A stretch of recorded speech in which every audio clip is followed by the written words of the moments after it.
serves a reter relativamente a esta crise que nos afeta, que afeta a Europa de uma forma geral. De Espanha chegaram esta manhã dados do desemprego histórico, a rondar os 5 milhões de desempregados em Espanha. Um em cada 5 espanhóis neste momento não tem trabalho, um resultado da avaliação feita relativamente ao aumento do desemprego entre junho e setembro. Para resolver, enfim, para tentar dar uma ajuda a resolver o problema da crise na sequência da Cimeira Extraordinária, o responsável do Fundo Europeu de Estabilização Financeira voou até Pequim. Ele está na China, em contactos com as autoridades chinesas, isto no momento em que se fala que será a China a chave para o reforço desse milheiro SOS da zona euro. Pois bem, depois de encontros com autoridades chinesas, Klaus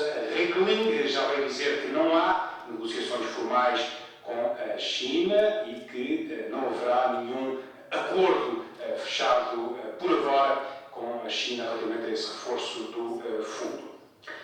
Cerca de uma centena de julgamentos deve ficar adiada por causa da greve dos guardas prisionais. Eles iniciaram à meia-noite um protesto de 5 dias, protesto contra as condições de trabalho, para reivindicar o novo estatuto. Jorge Alves, presidente do Sindicato dos Guardas Prisionais, diz que só os serviços mínimos estão assegurados e garante que durante estes dias as diligências para tribunais vão ser afetadas. Todo tipo de julgamento serão todos afetados, a não ser aqueles que coloquem em causa a liberdade do povo. Esses sim serão efetuados para que o povo seja restituído à liberdade. Nos julgamentos onde houver iniciativas também não vai haver, portanto, essas também vão ser afetadas. Isto significa que vários julgamentos serão adiados. Têm uma noção de número? Eu não tenho dúvidas que aproximadamente de 100 julgamentos devem ser afetados com os próprios Estação Federal do Porto e o Estação Federal de Lisboa, sem contar com os outros. Só os serviços mínimos estão assegurados, tal como distribuição de refeições, medicamentos, saídas para hospitais. O sindicalista Jorge Alves explicou à jornalista Rui Fonseca que esta greve é motivada pelas precárias condições em que trabalham, exigem mudanças concretas por parte do Executivo. Principalmente pela falta de vontade de o Governo não querer legislar o nosso estatuto profissional para que possam definir claramente, com base na nova lei, qual é o espaço que o Corpo da Guarda Prisional tem de ocupar no sistema prisional, que autoridade é que tem que ter, de que forma é que combate a criminalidade que existe nos estabelecimentos prisionais, e também vai servir muito para que a sociedade em geral perceba como é que se trabalha e como é que se vive dentro dos 4 muros, nos espaços prisionais e nas cadeias no território nacional. Sim, a mensagem do Presidente do Sindicato dos Guardas Prisionais para o Governo, mas também para a sociedade em geral. A atualidade marcada ainda pelos desenvolvimentos relativos ao homicídio de Rosalina Ribeiro, companheiro do falecido milionário Lúcio Tomé Ferreira. Desde a noite passada sabemos que Duarte Lima, ex-deputado português, foi formalmente acusado pela Justiça brasileira deste homicídio. Ora, a defesa de Duarte Lima já reagiu numa nota citada pela agência Lusa. O advogado João Costa Ribeiro Filho, advogado do Duarte Lima no Brasil, justifica a indignação perante a decisão do Ministério Público do Rio de Janeiro, dizendo que essa decisão é incompreensível e absurda. Síntese dessa nota com a jornalista Cristina Mané. As provas são meras presunções, ilações e conjecturas. O advogado de Duarte Lima no Brasil apontou o dedo à polícia, dizendo que a investigação não foi séria nem isenta. A acusação é exclusivamente baseada nas provas da polícia e, como para o advogado João Costa Ribeiro Filho, a polícia terá sido tendenciosa, a acusação não é sólida nem faz sentido. O advogado lembra que as fugas de informação foram todas baseadas em fontes não identificadas da Polícia do Rio de Janeiro para considerar todos os pontos da acusação completamente frágeis e infundados. Assim sendo, João Costa Ribeiro Filho considera a ação inaceitável, incompreensível e completamente absurda. Garante que vai rebater toda a acusação, ponto por ponto, para provar a absoluta inocência de Duarte Lima. A reação de um dos advogados do ex-deputado à acusação da Justiça brasileira, acusação de que a jornalista Raquel Mel Pereira faz agora aqui uma breve síntese. A promotora de Justiça Gabriela de Aguilar narra que após marcar um encontro com Rosalina Ribeiro na noite de 7 de dezembro de 2009, Duarte Lima foi buscá-la ao bairro onde a vítima morava, o bairro do Flamengo, no Rio de Janeiro, e levou-a para a região de Lagos. Lê-se no documento que por volta das 10 da noite, já na rodovia 118, no distrito de Sampaio Correia, município de Saquarema, o advogado matou a vítima com disparos de arma de fogo. A promotora acusa Duarte Lima de ter matado a vítima pelo facto de Rosalina Ribeiro não querer assinar uma declaração para tentar provar que não tinha recebido dinheiro transferido por ela em operações fraudulentas. A promotora acrescenta que o crime foi cometido com recurso que dificultava a defesa da vítima, uma senhora de 74 anos sem possibilidade de resistência ao ataque.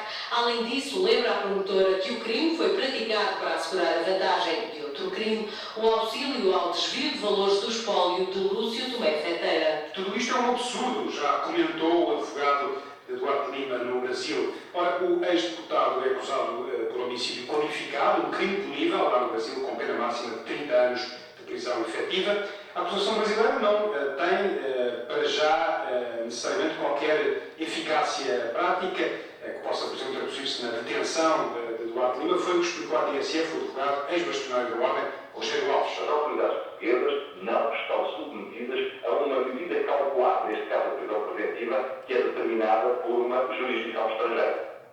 A Constituição portuguesa proíbe a extradição de nacionais, mas Duarte Lima pode ainda assim ter de prestar contas à Justiça, pode vir a ser julgado à revelia ou até, admite Rogério Alves, ser julgado em Portugal. Essa é uma das possibilidades, que é uma possibilidade remota, porque obrigaria, digamos assim, nos mecanismos de cooperação judiciária internacional, uma certa explotação da prova do Brasil para Portugal, mas é uma hipótese que efetivamente existe. Aliás, é uma das duas hipóteses que, em tese, podem verificar. A primeira é um julgamento no Brasil, na ausência do réu. Aquilo que habitualmente fica um julgamento à revelia. Pode-se lembrar de um caso que já fez correr muita tinta e que foi comentado, aliás, a noite passada na TVI por Miguel Relvas, dirigente do TST, ministro dos Assuntos Parlamentares, ele expressou o desejo de que Duarte Lima possa defender-se de forma clara e objetiva. Nesta mesma entrevista, o braço direito de Pedro Passos Coelho, o Executivo, deixou em aberto a possibilidade do corte dos subsídios de férias e Natal aos funcionários do Estado e das empresas públicas passar a ser a regra e não uma exceção ditada pela crise. Deixou este cenário em aberto, como vai escutar, tratando de lembrar que em muitos países europeus os trabalhadores recebem apenas uma dúzia de salários por ano. Muitos países da União Europeia, a Holanda, a Noruega, a Inglaterra, vários países da União Europeia só têm 12 vencimentos. Esta tem sido uma tradição mais acentuada dos países do sul da Europa, Portugal, Espanha, Itália, aqueles que estão... Portanto, o governo já está a ensaiar a resposta para justificar a não... Sim, com todas as piores circunstâncias, nós o que temos que fazer é crescer a nossa economia. Quem gera a riqueza, Justito, não é o Estado. O Estado, quanto muito, deve distribuí-la bem. Quem gera a riqueza são as empresas e são as pessoas. Sim, uma passagem da entrevista de Miguel Relvas na TVI. Em declarações aos jornalistas em Brasília, Pedro Passos Coelho tratou, entretanto, de sublinhar que os cortes dos subsídios são temporários, mas acrescentou, e vale a pena registar para memória futura, que a retoma do padrão anterior aos cortes dos subsídios, essa retoma não será feita de forma automática. São quase 9h10 da manhã, hora continental portuguesa. O secretário-geral do Partido Socialista ficou satisfeito com os resultados da Cimeira Extraordinária dos 17 da Moeda Única, mas gostava que a Europa fosse mais longe. Entrevistado pela jornalista Bárbara Baldaia, António José Seguro mostra confiança na ultrapassagem da crise sem necessidade do país pedir mais tempo para pagar o que deve. Portugal não vai ter que renegociar a dívida. É pelo menos esta a esperança de António José Seguro. Eu tudo tenho feito para que Portugal não siga o caminho da Grécia. E, portanto, gosto mais do meu país para desejar que aconteça uma situação dessas. A esperança e a convicção. Até o momento não encontro nenhuma razão, nem nunca me foi dada para que o Governo não cumpra com as obrigações que nos assistem. As declarações de Seguro à TSF surgem na sequência do Conselho Europeu, onde foi decidido perdoar 50% da dívida grega, recapitalizar os bancos e reforçar o Fundo Europeu. O líder do PS considera que estes são passos importantes, mas não suficientes. Há um conjunto de outros problemas que têm a ver com a necessidade de promover o crescimento económico, a necessidade de promover a criação de emprego que não constam da agenda do Conselho Europeu. Por outro lado, o líder da oposição defende a adoção urgente de eurobonds, os títulos de dívida europeus. Não só para a mutualização da dívida, mas também para o lançamento de financiamento de investimentos públicos que sejam autossustentáveis. No curto prazo, pensar em eurobonds mais para o futuro. Não, no curto prazo. E um país como Portugal precisa urgentemente de se bater e defender a emissão de eurobonds. Eu lamento muito que o Primeiro-Ministro português tenha sido convencido pela chancelerina Merkel e tenha mudado de opinião. Sublinhando que é também importante criar uma agência de rating europeia, António José Seguro considera que, a nível nacional, é preciso não esquecer a necessidade de financiamento das empresas. Algumas ideias reafirmadas por António José Seguro nesta entrevista à jornalista da TSF, Bárbara Baldaia. Agora, a vida. Ficámos esta manhã a saber que o orgasmo precoce não é um exclusivo dos homens. Uma pesquisa portuguesa nacional demonstrou que este é um problema que afeta também algumas mulheres.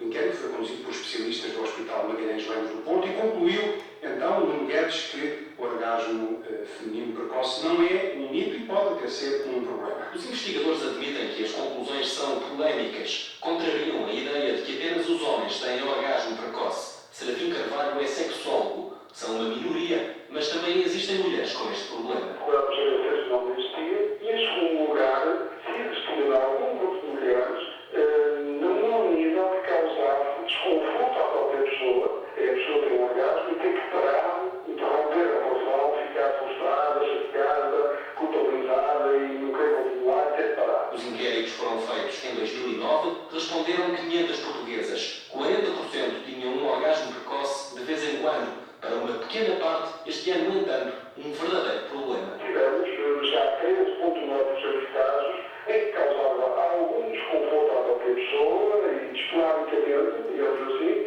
e depois tínhamos casos que nós chamamos efetivos, 3,3%, em que a pessoa se sentia muito desconfortável, muito frequentemente, e isso causava um problema. Serafim Carvalho diz que estes casos sempre existiram, mas durante muito tempo o orgasmo feminino foi uma espécie de pecado. Pode haver um grupo de mulheres que começa a falar disto, não é? Que se calhar isto não é assim tão comum. O marido sempre achou muita graça e era tudo rápido, não é? Rapidinho. Mas se calhar, agora, algumas mulheres passam a pôr a questão e a portanto se pode notar, não é? Este sexólogo tem sido contactado por jornais americanos e ingleses. Até da China recebeu uma chamada. Uma mulher que diz ter um comportamento sexual semelhante aos homens, ninguém a compreendia até ler as conclusões desta equipa de investigadores portugueses. As conclusões foram premiadas no último Congresso da Federação Europeia de Sexologia. O trabalho vai ser publicado em breve numa revista da especialidade. A Presidente da Sociedade Portuguesa de Sexualidade Clínica, ouvida pela TSF, pede cautela na análise destes dados. Ela diz que não se pode falar em disfunção sexual, nota que a amostra de 510 mulheres é reduzida. Ana Alexandra Carvalheira, assim que é, explica que a maioria das mulheres procura ajuda especializada, sobretudo porque não consegue atingir o orgasmo, mas trata de lembrar que cada caso é um caso. Há mulheres que têm orgasmo em 2 minutos, em 3 minutos com estimulação adequada e adequada para essa mulher, não é? O orgasmo pode ser muito rápido mesmo. Por outro lado, há muitas mulheres que têm exatamente o contrário, muita dificuldade com o orgasmo. E isto é o que nós recebemos na nossa prática clínica. O que nós vemos são realmente mulheres com dificuldades para ter o orgasmo, as que nunca tiveram. Aqui é que eu acho que residem os problemas. Mulheres com medo da entrega, mulheres com muita dificuldade em entregar-se ao prazer e com mecanismos de controle muito rígidos e não se deixam levar, não se deixam ir, digamos assim. Opinião da Presidente da Sociedade Portuguesa de Sexualidade sobre um estudo que lhe demos a conhecer esta manhã. Tínhamos-lhe prometido uma visita ao Bolshoi, pois é, mas o tempo não dá para tudo, tem de ficar para as 10. Agora são 9h15, foi entre os títulos desta manhã. O advogado brasileiro Eduardo Lima fala de uma acusação absurda e inaceitável. O representante do ex-deputado considera que as provas são meras conjecturas. A greve dos guardas prisionais, que começou à meia-noite, pode adiar dezenas de julgamentos. Estimativa do sindicato que representa estes profissionais em protesto por 5 dias. Daqui a pouco o que eu vou falar nesta semana.